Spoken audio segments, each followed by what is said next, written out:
Hello, good day po mga ka-opinyon, no? Pag-uusapan po natin itong si John Rel Casimiro, no? Si Angas ng Pinas, no? Nanghihinayang po ako dito sa ating pangbatong ito, no? Kasi itong mga nakaraan, parang wala na po siyang laban, ano? Ayun ang papansin ko, no? Parang lahat galit sa kanya, hindi natin maintindihan kung bakit, ano? At sayang din po, no? Kasi dapat itong linggo, no, napanood natin si Mr. Manny Pacquiao, no. Maganda rin ang naging performance niya, no. Kahit draw, talagang sa edad na 46 years old, kinaya niya, no.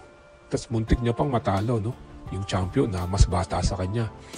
Tapos itong si Yumir Marcial, no, nanalo ng knockout, no. Ang galing. Congrats din na Mr.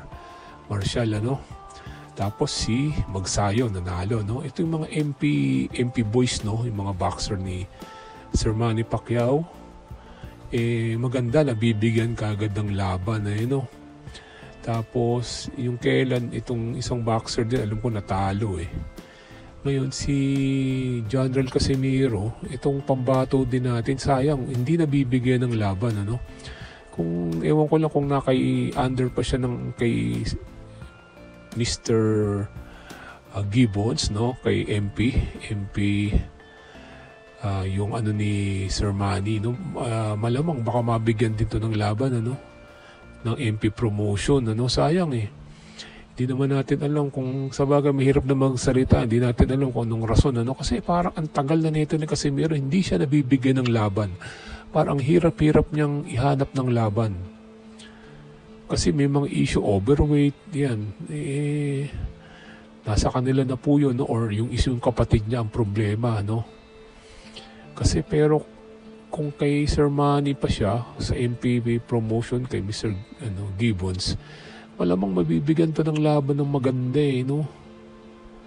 Sayang, siya lang hindi nabibigyan. Siya ang tagal-tagal niya nang walang laban, Sayang. Sana maayos na yung mga problema ni Angas ng Pinas, no? Sayang, Kasi tumatanda na siya, Tsaka mahirap yan pag wala pa siya sa kondisyon.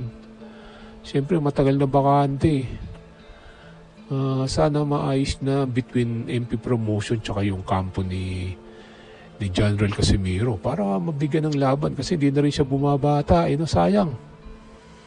Ang mga may laban lagi, mga MP promotions na ng mga under ni mga boxer na under ng kay Sir Manny, no. Si Mr. Gibbons magaling gumawa ng nakakahanap kaagad ng laban, no. Ay nang pinagtataka ko, no. Sayang, nanghihinayang ako rito kay Casimiro, Sana nga mabigyan ng laban, lalo na dating world champion din to. Kaya ito talagang maangas to, matapang kahit saan lugar, talagang pinatutumba yung kalaban kahit sa lugar nila, Grabe. Sayang. Sana po mabigyan ng laban to si Mr. Casimiro, no, si Angas ng Pinas, no.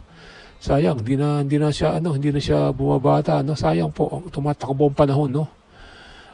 Let's pray na sana makakuha pa ng laban si John Rel Casimiro, no?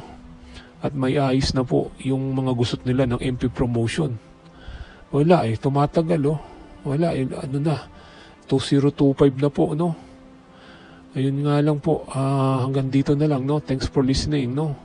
Sana mabigyan ng laban si Angas ng Pinas, no? Okay, John Rel, good luck. Sana mabigyan ka na ng laban. Thanks for listening.